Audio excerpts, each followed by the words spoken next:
Steering wheel, somebody tell him to give it to me. There's something loose between my legs. I don't know. Let go! I'm heavier than a freaking boat. Nothing he's going to say can make that any better. No more radio for the rest of the race. I'm going home. You. Hello and welcome to another episode of DRS FC, an F1 podcast by soccer nerds. I'm a soccer nerd. I'm André Carlisle. I've got other soccer nerds with me. Kyle, how are you? I'm good. I am going to try and somehow beat the ducking Alpine allegation, so we'll see what happens. But it was really convenient. I had Easter to celebrate and not have to talk about Alpine last week. Wow. This man blamed the Lord for ducking Alpine. How dare you? Donald, how are you? And Jesus said unto him, I am Alpine. So can't duck me now. Unfortunately, there is no Ebony on this episode either. So the Kyle and Ebony clash will have to wait yet another episode. We'll see. We'll try and get them on at the same time. But yeah, Alpine had a very good weekend in Bahrain, and might have been fun to have Kyle on, but he's blaming the Lord, so we'll just have to do it in the future. What are we going to do in this episode? We are going to review the Saudi Arabian Grand Prix. It is at the Jeddah Corniche Circuit. It is one of the scariest circuits, I think, at least to me. Thinking about driving it, it feels very scary. We'll get into all of that. Let's get into some track particulars, though. It is 6.174 kilometers long. That is 3.8 miles. They will do a nice even 50 laps around that track. And the lap record is held by Lewis Hamilton in 2021. It was 1 minute 30.734.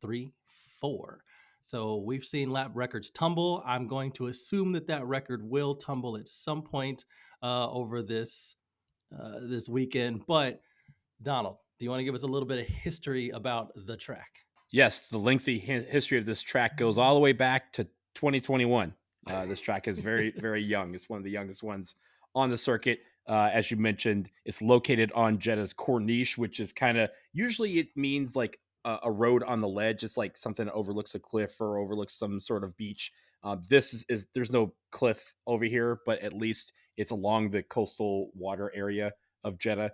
And they kind of scouted out this whole place and where they want to put this racetrack using Google Earth and kind of figuring out, okay, how would this fit in the flow of them expanding Jeddah to kind of make it a metropolis. They've obviously wanted to really build up the city tourism, and this was one of the prize things that they wanted to do to bring in more tourism dollars. So they tried to scout this out and said, we're going to put it here because it makes the most sense for how they want traffic to go in the city and everything. The first Grand Prix was in 2021. It was won by Lewis Hamilton.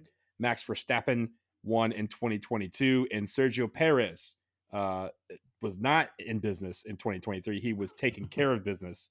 He won the 2023 edition of this here race. And then when it comes to 2024, shocker, Max Verstappen won. It was the beginning of the season, so Max Verstappen was doing well. Checo continued a good run. He finished second, and Charles Leclerc finished third. Oscar Piastri was fourth, and Fernando Alonso, we remember him. He finished fifth. George Russell was sixth. Ollie Behrman, who filled in for Carlos Sainz after he had his appendicitis, he finished seventh. So it's kind of like he was thrown into the deep end at the last minute and still was able to get points. Lando was eighth. Lewis Hamilton was ninth. And 10th place was Nico Hülkenberg and a Haas. Otherwise, it was funny because Kevin Magnussen racked up 20 seconds worth of penalties, which is quite impressive. He got a 10-second penalty for causing a collision with Alex Albon, and then he got another 10-second penalty for overtaking Yuki off track. So I don't know what the stewards had against Kevin Magnussen, but to give 20 seconds worth of penalties is wild. Lance Stroll surprisingly crashed and did not finish the race. That happened on lap 5. Pierre Gasly, unfortunately, had gearbox issues, so he didn't even start the race. It was during the formation lap. So odds are very high there's going to be something that happens in this race. Yeah, you said surprisingly. Lance Stroll crashed. Strulovich, by the way, I got to correct you. I was just as shocked to hear that Lance Strolovich crashed a car. I've never seen that Never happen happens. before. That never happens. Rarity. I, I do like the name of this track, and like Jeddah Corniche just sounds like a really good dish. Maybe I'm doing like a Cornish hen thing, but if somebody like if I saw Jeddah Corniche on a menu, I'd be like, I think I want that. Especially there's chicken. I'm here for it. Aside from that, Sounds like a person. Jeddah a Corniche. a Jeddah Corniche. Yeah, you know, I don't know. Maybe someone French. I don't know. I don't know. Corniche is French. That's why. Yeah, I'm still thinking food. Donald, Kyle, you got to break the tie. Does it sound like a person or food to you? This is very important. Honestly, it sounds like a food because it kind of sounds like Cornish beef. Oh, Y'all hungry. That's what it is. Y'all Well, also that. grab a you know. Snickers or something. Why wait? It's fair. That's fair. We- That's fair. I am quite hungry. Also a fun thing about this race last year, Lando Norris appeared to jump the start, and however the stewards didn't issue a penalty. So Interesting. history might repeat itself again. Yeah, hopefully he is a good boy and stays in his little grid box this time. All right, let's talk about this track because it is very, very fast. There are 3 DRS zones, but that's not the only reason why it's fast. The average speed around the entire track, so average speed rate. So even slow corners, adding up the slow corners, all the dips in speed and all of that, and all the peaks, it averages 155 miles per hour. It is one of the fastest tracks. In fact, I think it's the second fastest track. The Temple of Speed, I believe, is Monza, correct? That is the fastest on the calendar. So this is the second fastest. It says it's the track with the most corners, but I got a little beef with that. They say 27 corners, and technically they are. But one of the fun things I think about in racing is that if it's a twist or the road just doesn't go straight, they're like, that's a corner.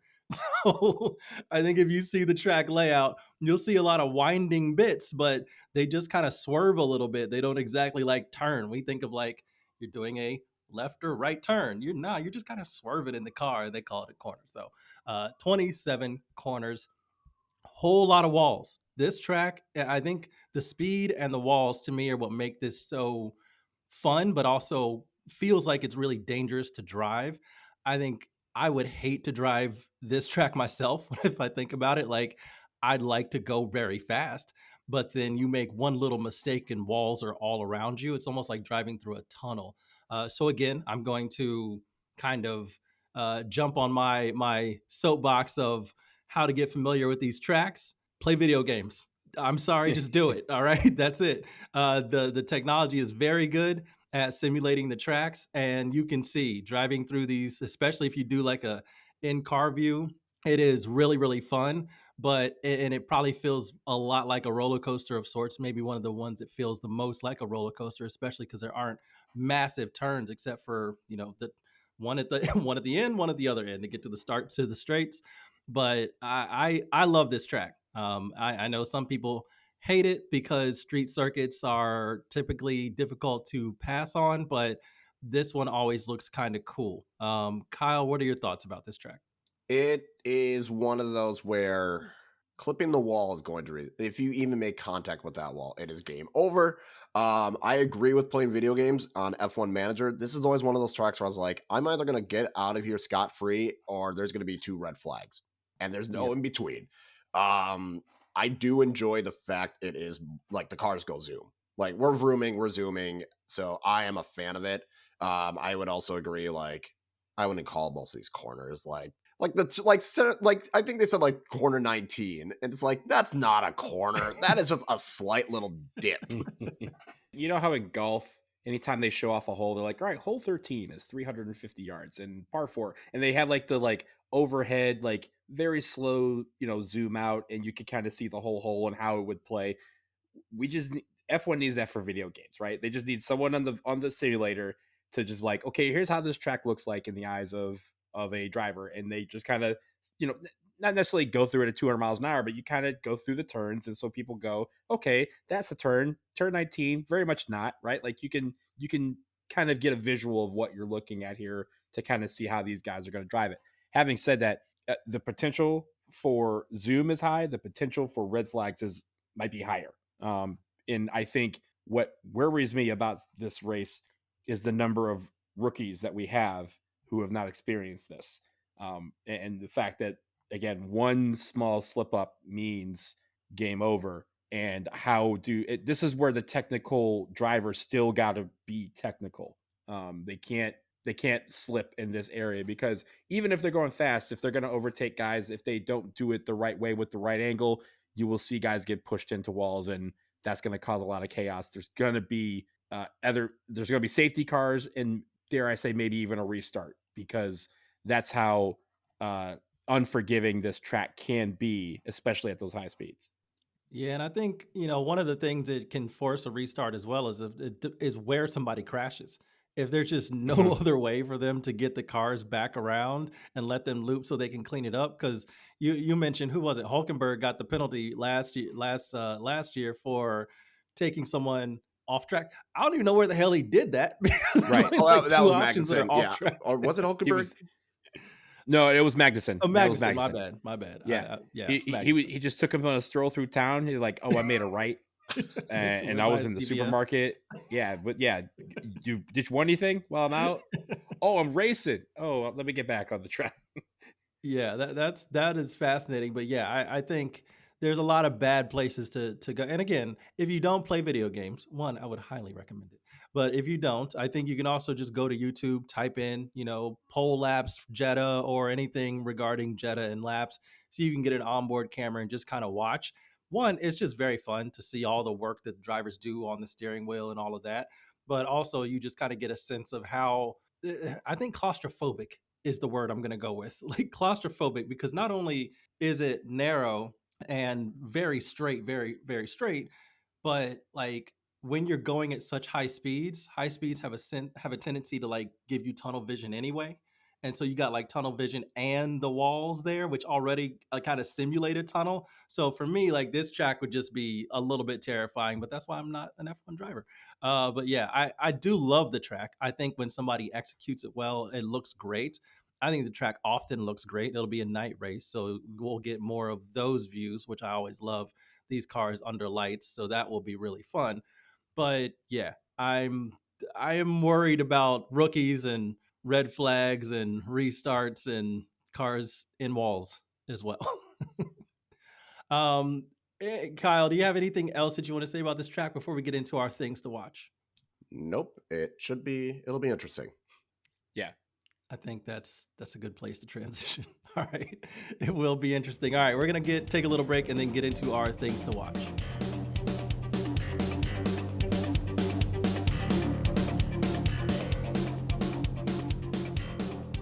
Okay, let's get into our things to watch. I always have the millennial thing where I'm like, okay, they always make fun of us for doing that. I always do it on my podcast, and I hate it every single time. But here we are. I can't deny it. I'm a millennial. We in there. Yeah, it's rough. Let's do our things to watch. I'll start with Deepti, who was supposed to be on this episode, but had something come up. But she did drop some things in the rundown, which I thank her for. And it's more tire talk.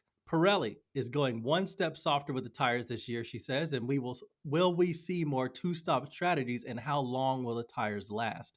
I think this is also, shout out to her for spelling tires with a Y. She's fully indoctrinated, living in England now. So we got to have a talk with her. We can't have this. We can't have that.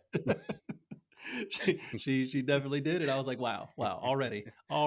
But I think that is a good point, because we did see it in Bahrain as well. And I do believe Jeddah is supposed to be hotter. So this seems like it will definitely be a two-stop strategy. And we'll have to see. Again, we saw in Bahrain the safety car, which wasn't for a crash. It was for debris on the track, which was caused by contact, but not a crash.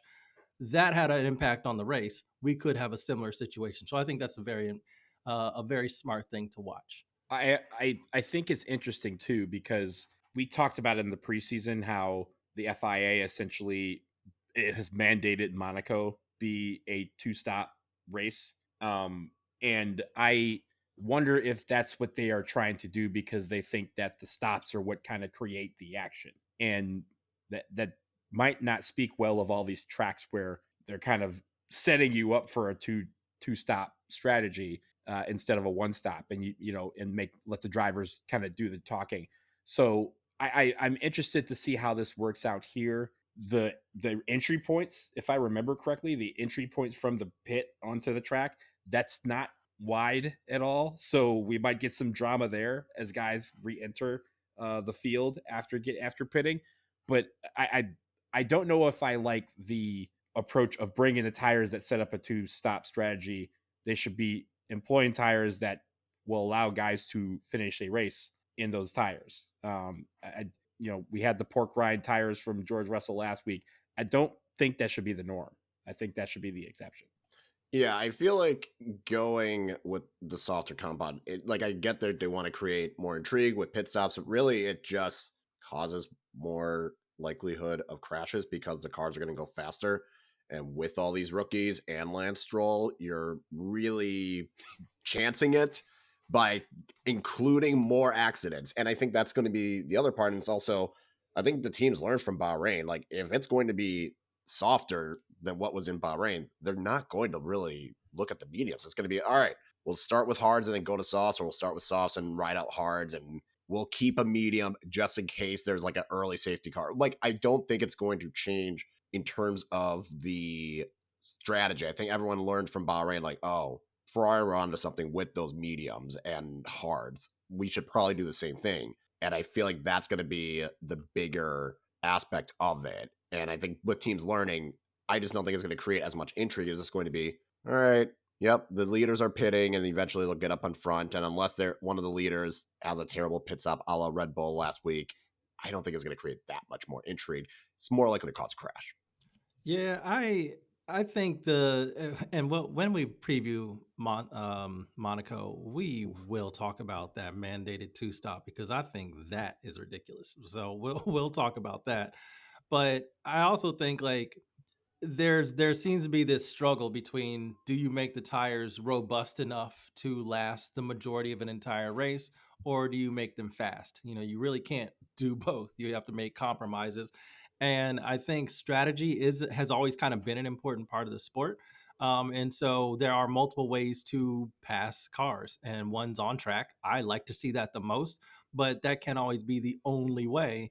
And I think tire strategy has become very important, but especially in this era where dirty air, as we've seen, like, if you're out in front and riding clean air, you're good. Like, you can extend that lead, you can manage your tires, you're setting the pace, you're good. If you're in anybody's dirty air, the car doesn't react the same. Is why they ended up doing DRS anyway. Like, we have to give you some sort of reason or impetus to pass another car on track so that you can get by them. And really, it's just, okay, we'll make you go a little bit faster by reducing the drag. And so I understand that aspect of it, but it seems like a product of just these cars. It's really hard to stay close to somebody, right behind somebody, without DRS and then make a pass, because these cars get so affected by any changes in airflow, and that's tough.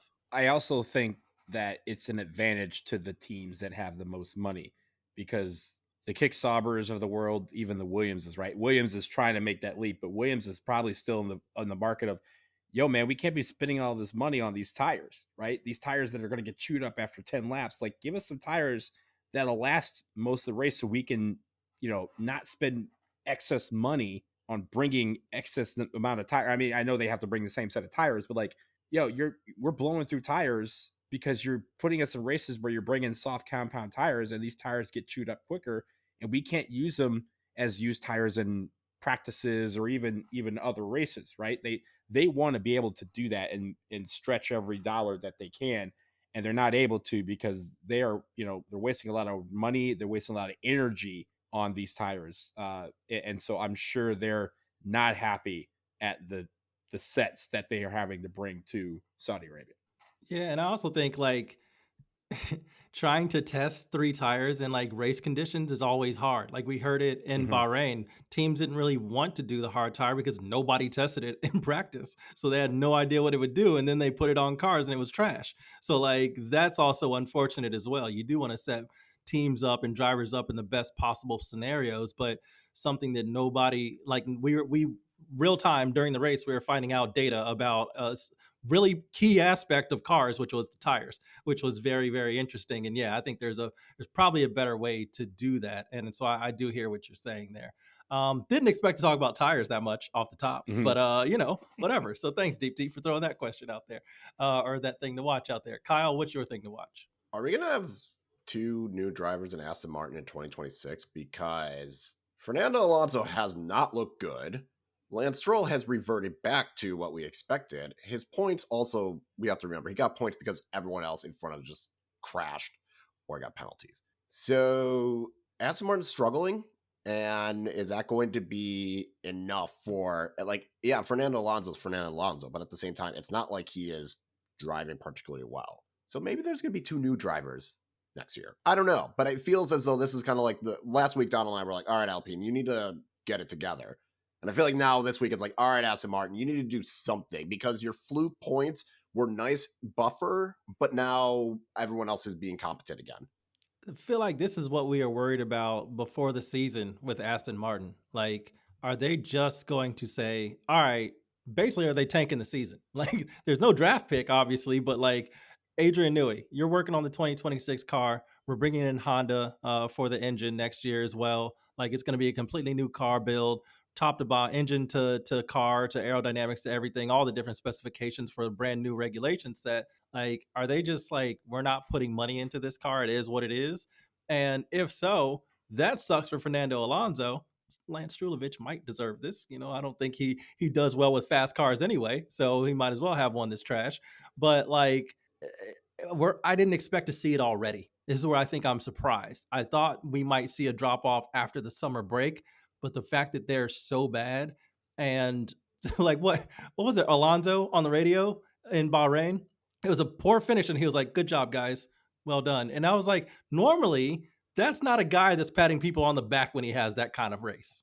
And and Aston Martin should not be in that business, right? Aston Martin is supposed to be the class, right? They represent the elegance of this. You don't bring Timbs out here to sing higher and then have a car that's so crusty and dusty that you're just like, we'll just kind of start thinking about 2026. That's not how they should be operating. So it's very surprising at their performance thus far, and the fact that the car just is, the car was getting blown by last week, and that should not be happening with an Aston Martin. Yeah, and I feel like it's again one of those where it was slow in testing.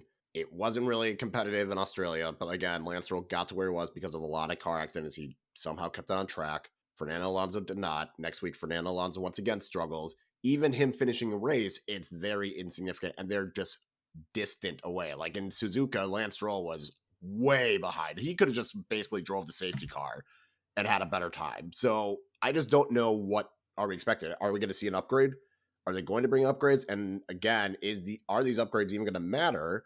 Because yes, you can look towards 2026, but at the same time, that's still a lot of money you are going to lose out on. You might get the hours back in the wind hours and the tunnel hours and everything for next year, but in terms of this year, it's going to hurt. It's going to look bad on your brand. And you're going to sit here and be like, I understand you have Adrian Newey. I understand you did all this, but if the car sucks, why would I go here? And unless you're like Felipe Drugovich, who's like waiting to get that chance, if you are a Yuki Tsunoda, if you are one of these drivers that have that contract ends at the end of the year, or a Checo Perez or Daniel Ricciardo, I'm just saying those names, or Valtteri Bottas, why would you look and be like, I want to be in a F1 seat, but I don't want to just be toiling away, and then people are going to criticize me some more again. Yeah, I think that's also a very good point. Like they are also at a point where they might need to recruit drivers, and if they're over here sucking, I don't think. Adrian Newey's might be enough to recruit somebody, but like this is organizationally, this can't have great long-term effects when you're just kind of like, we're going to be at the bottom and who cares? That's not really a great mindset. Also, Kyle, I have a question for you. You keep mentioning a Lance Stroll. Who is that? I feel like I'm going to call him Lance Strollovich when he does well, and then he's going to be Lance Stroll, the person we all know and hate. Okay. I feel like Lance Strollovich is like, all right, you're standing on business. You're doing well. Lance Stroll, that's the lost crash merchant. I can't, I feel like it's like two different people. Okay. All right. I can go with that actually, because there is something silly that like my family does, like my uncles will do, is when there's somebody who's not playing well, they call them by their full name. So like it didn't happen often, but when like Scottie Pippen wasn't playing well, he was Scott Pippen. So that's how you just change it, whatever it is, whatever's like the most known part. That's what we know you as, but you're playing as this other version of yourself, which is you, but it's not the you that we know. So I'm kind of here for that, actually. Yeah, I was about to say when Matt Stafford was on the Lions and he did terrible, everybody called him John because that's his first name. So they Matt Stafford would throw that pass, John would not. So random Matthew John. Stafford trivia. We cover it all. Amazing. Donald, what's your thing to watch? My thing to watch is, will I get to once again laugh at Red Bull struggles? Not Yuki. We're talking about Max here. But I mean, last week that was as discombobulated a Red Bull team as we have seen in quite a while. And from Max just not driving well to, him snitching on everybody, including the timers, to their own timer in their own pit not working. There was just a comedy of errors for them, and it was fun for us. So I'm wondering if we see that again, or if they get it together. They could not have been happy at how everything went last week, and I'm sure they want to do better. But also, they're at a point where they're looking up at, and it's several drivers that as a team they got to look after. And what happens if they all get it together? I mean, this is not counting again a Fernando Alonso doing respectably and being kind of in the mix. This is without Ferrari really realizing their full potential yet. And what happens when that happens? Again, whenever all those come together, Red Bull could be in trouble if they are not. They should, they're the ones that are always tight, technical, like annoyingly so, right? They're the ones with the 1.8 second pit stops, not 7.7 because they're, they forgot to put a tire on, or because their blinker's not working, or because, something else is going wrong. So I'm wondering if they get it together. I heard that there was a quote unquote like players only meeting in Bahrain for Red Bull, where Christian Horner, Helmut Marko, Pierre Vacher, their technical director, the guy in charge of like putting the bits together on the car, and I don't know who else was involved. I don't think actually any of the drivers were there, but I think it was like a leadership meeting where they kind of had an emergency meeting. Who knows what happened as a result of that? I don't think you can have a meeting and be like, all right, now we know how to make the car better. It takes a lot more than that. You have to design parts, you have to test parts, you have to manufacture parts. Like there's a lot to do, but it does seem like they're already in a bit of crisis mode trying to figure what to do. And I also think part of this is keep also hearing rumors about Max's contract. If he's not given a championship worthy car, there is an exit clause. I don't know how they define championship winning car or worthy car, but it does seem like he can opt out if they keep struggling and falling down. And if they're, again, finishing 6th and 9th, that's not near championship. That's not near the podium, right? So if that's the case, then they're not delivering on whatever that is, however they define it. And I'm going to assume that Max could really leave for real this time. There's always rumors, but for real this time. And if he does, they're in a shit ton of trouble. We've been talking about how shit the car is. Like we've said it last year, like it was talked about last year. It was talked about this year with Liam Lawson's struggle. It was talked about with Max was struggling. It's still like not a great car. And I think it's just more of a testament to Max and Yuki getting the best out of that car. Like Max doing what he did is more of Max being able to be that good of a driver to get as much out of that car. And I think we saw the limit, and that's it. Like this is just the car. It's not going to win a championship. It's not going to win a constructors, and it's going to do well because Max Verstappen is that good. And that Yuki Tsunoda seems to understand the car better than Checo and Liam Lawson did. I think also what we're learning is that, and this might be a warm-ish take, maybe not full hot take, but a warmish take. Red Bull's only had 1 year where they had the best car, and that was 2023. 2021, they were not the best car. They used some back channels and the FIA to get that done. We'll talk about that as much as we want. 2022, they were kind of leaning on the FIA to make some of these changes and, change this over here, change that over here. 2024, Max became, full-time hall monitor, kept reporting everybody else's problems and not really focusing on, and he won the championship, right? He won the drivers. The constructors part kind of said, okay, this is the bad car, but Max can drive it. This year, if you remember, I almost forgot this. after qualifying, when Max said, "Hey, my brakes ain't working," they tried to fix it, and they said, "Hey, how much of this can we fix without it becoming park firm, and we have to start from pits?" And FIA said, like, none of it. Like, you can't change your brakes. That's not a incidental contact thing. So they were even trying, again, they were probably thinking the FIA was going to be like, yeah, sure, change your brakes. That sounds great. Keep everybody safe. They were like, nah, your car is your car. And if you change your brakes the way you want to change them, then you got to start from the pits. And so they've didn't do that, and the car looked sloppy. So I'm wondering if now that the car is basically not great. Max is not driving like a championship driver for the most part. They've had the problems in the second car with the switches, and Yuki's doing just fine.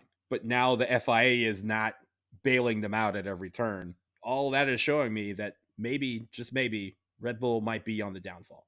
Yeah, I think it was honestly only a matter of time, given how many people left. It wasn't just Adrian Newey; it was Jonathan Wheatley. It was so many other people. I think McLaren. What's the guy's name? Rob Marshall. He left as well. Like they had such a stable of really good talent, and a lot of it left to pursue. I mean, Jonathan Wheatley's hanging out at Sauber. Like he's going to be with Audi. So like he saw a new project to do his own thing, and I appreciate that. But like he's out already, and it's just like at some point all that stuff has an effect, and it feels like we're starting to see, or have been seeing. Now we're just waiting to see the depth of it, because it looks like a lot has happened and we don't know where the actual bottom is, but we keep getting there. We also can't forget there are races, there are moments, there are tracks, there are conditions where that car can be on pole and win a race. Just one in Japan.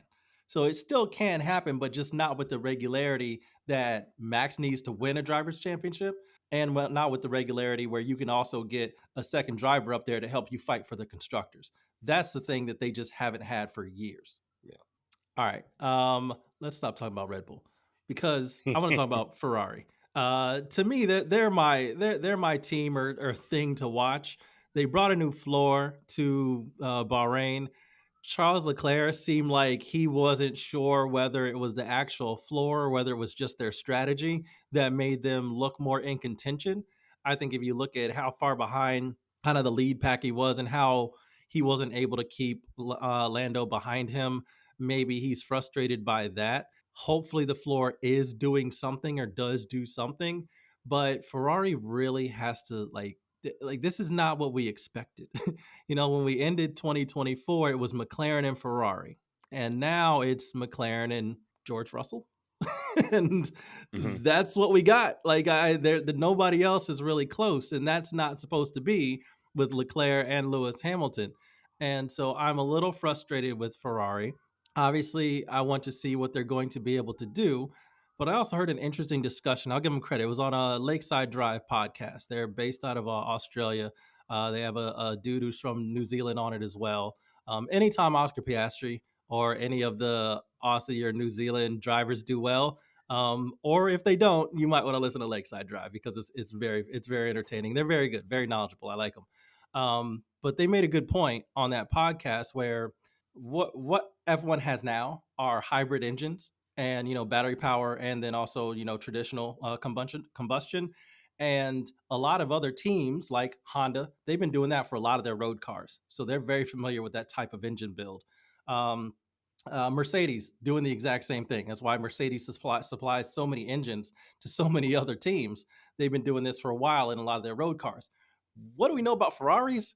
They're red and they go real fast. Combustion engines, baby. Like that's what Ferrari does. They don't really have like a road car version. There's no Honda Civic in the Ferrari line, right? Like that's not how it works.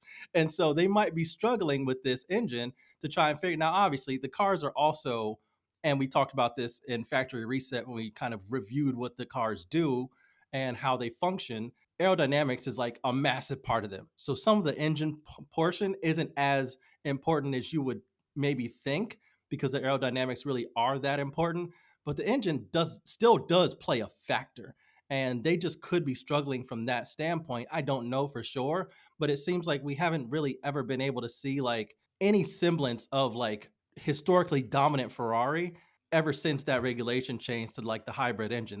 They've always kind of been this, and maybe it is an engine thing. I don't know. If it is, that really sucks. And I might want to join the march to bring back V10s so the Ferrari can get back to it. But it sounds like that was shut down too, as quickly as it came up. So I think Ferrari has a lot to figure out. I think with Ferrari, it's almost like even last year, they get upgrades, they don't really work sometimes, but they might work. It's either it's going to be a hit or it's going to be a miss. And I feel like this floor was a prime example where it seems like maybe it was a hit. I don't know. Charles looked a lot quicker. Charles looked fast in Bahrain. So that was something to consider. Lewis definitely struggled a little bit at first, but it seemed like he figured it out. So now I'm kind of like, maybe it's just like whatever upgrades. And yes, Ferrari's engine go fast. Engine also at one point was known for engine go fast, engine go boom. And I think that's just how it is with Ferrari. It's not built for endurance or anything else. It feels as though it's more built for let's do well in qualify and then have the driver be able to take it from there, which is always why Leclerc was always so good and getting so many pole positions in 2022 and 2023. I also think, and I'm just going back to last year, because traditionally Ferrari, I mean, over the course of time, right? Ferrari's been the pace car. They've been the team out front all the time. You got to catch up to them. Yeah. And over the last couple of years, they're kind of like Bowser and Mario Kart, right? Like Bowser, top end speed, amazing. Acceleration off the line, very, very slow. And as a team, and you pick them because they're strong, and you know that at the end of the race, you might need that physicality, you might need that top end speed once they get going. But at last year, if you think about it, it was right around late August, early September, where they really figured it out. And they really were, honestly, they were probably the best team in those last 2.5 months of the season. They just were a half lap short of catching McLaren for the constructors. And I think that's kind of what's happening this year, but the patience is less, right? Because they have Lewis. And because Charles has been billed as a guy who was supposed to be going, those two were supposed to be going toe to toe with McLaren, and it was supposed to be everybody else kind of off to the side, wondering which one's going to fall first. And so that's where they need to, I think it's more of they're a product of their own like anticipation and the hype, and you need to back that up, and the ability to have to do that immediately before people get impatient. I think they'll get it together. I think it will click. And like last year, I think there's going to be a point where they will realize we are the fastest team. We are in the fastest car. Let's let these cars go fast, and let's get, all the other stuff, right? The stuff that used to doom them with the pit stops and things like that, the strategies, that gets in sync. And that's going to take some time. I don't know if it's this week. I mean, we're all hoping it's every week, right? But I think there's going to be a point where it clicks for them. And when it does, that's when they can make their run. It's a question of how, if they can keep up and kind of maintain pace behind McLaren and Mercedes at this point. Really, like you said, really George. If they can maintain that pace and then get to the point, then it sets up for a back half of the season. It's going to be incredible. Yeah, and I do think like there is positivity coming from Lewis. He said he learned more over this weekend than he has like since he's been at Ferrari, which is also like, all right. Hopefully that's true and not just like a weird thing that sometimes Lewis can say. But it did sound like he learned to stop messing so much with the setup of his car. It looks like Charles kind of says like, all right, this is the direction I'm gonna go, and then we're gonna tweak it to get it as perfect as we can get it with this setup, this direction of setup. Whereas Lewis seems to want to tweak a lot on the car. So maybe just stopping the overthinking and overanalyzing and just getting a setup and being like, let's do this and do this as good as we can over 3 practice sessions and in qualifying. Maybe that will help. I don't know. Probably best to keep it simple when you're at a new team. And he, right after qualifying, he qualified 9th, and they're like, hey, what about all the fans who are, dreaming of you just coming from behind and just absolutely dogging the whole field and winning this race? What do you say to them about the dream? Should they dream that dream? And he goes, please don't. Like, I was like, damn, No. he's like, that's not going to happen. Like, so again, he understands that the expectations are super, super high for him, and they're super, super high for Ferrari. And he's trying to temper those expectations by saying, guys, let this run its course. And sure enough, they had the best finish so far of those 2 drivers, save for the DQs, right?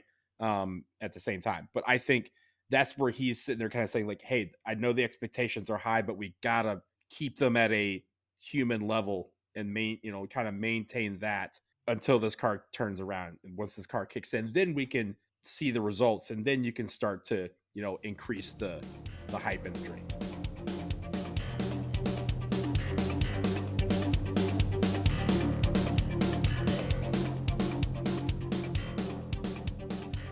We went a little bit longer with the conversation than I thought, so we got to do our predictions real quick. So let's go ahead and get on that. Kyle, your podium prediction: 1, 2, 3.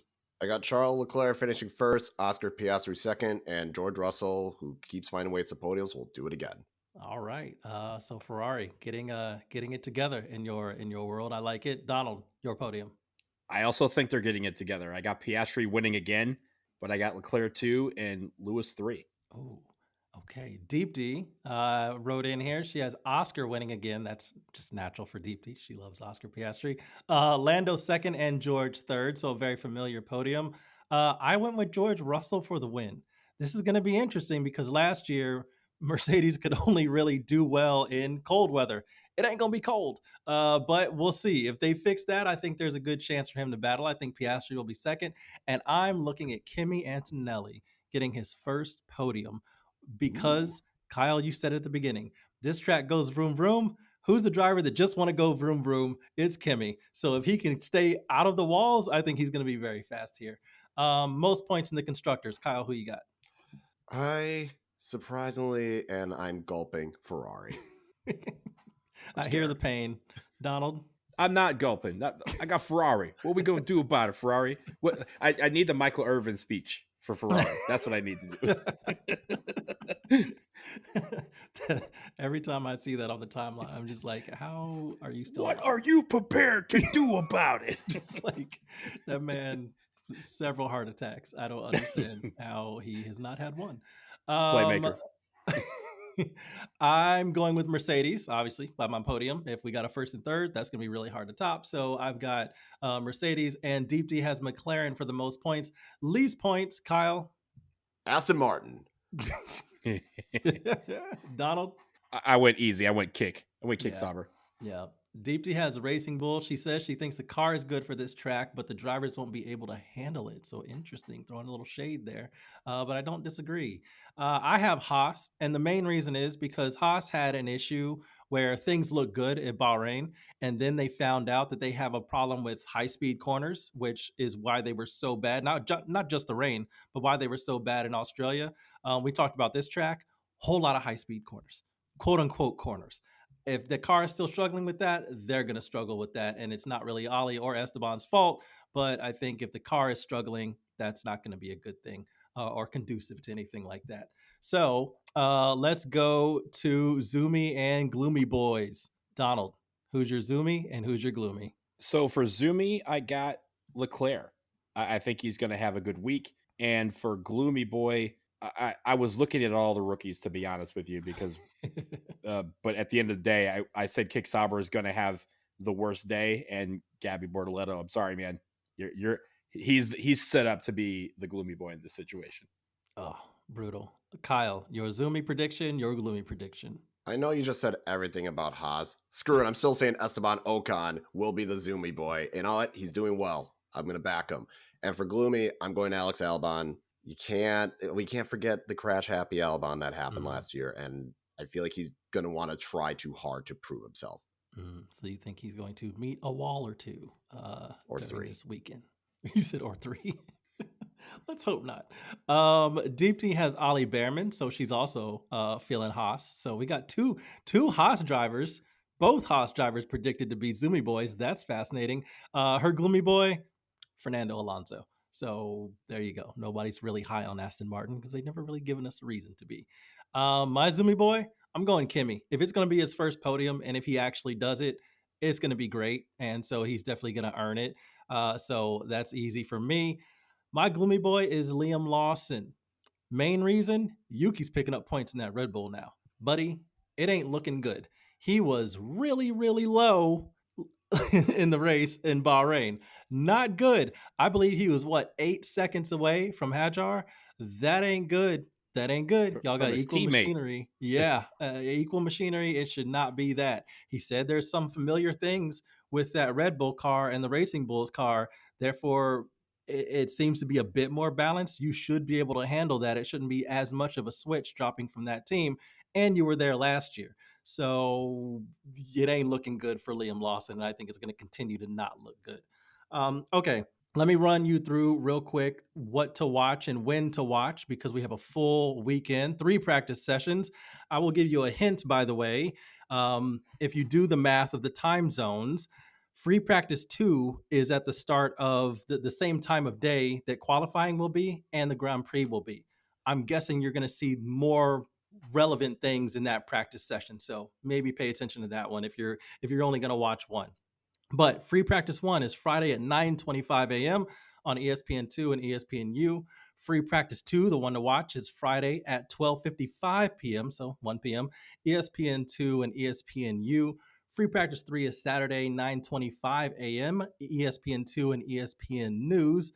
Grand Prix qualifying, Saturday, 12:55 p.m., ESPN Plus and ESPN News.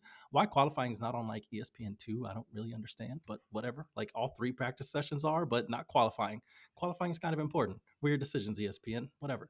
The Grand Prix is Sunday at 12:55 p.m. That is on ESPN2. And then ESPN News will run 2 replays, one at 7 p.m. on Sunday and the other at 11:30 p.m. on Sunday. This is also Formula 2 and F1 Academy will have races. So you can check those out as well. Formula 2 qualifying is Friday at 11 a.m. ESPN, all these are on ESPN Plus, so I'm not going to say it after every one. The sprint race Saturday at 11:15 and the feature race Sunday at 9:25 a.m.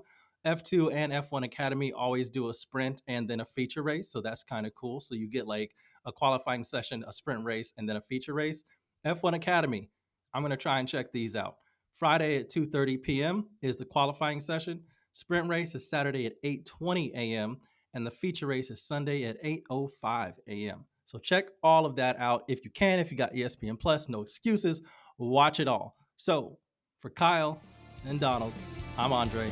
Vroom, vroom. Vroom, vroom, vroom, vroom.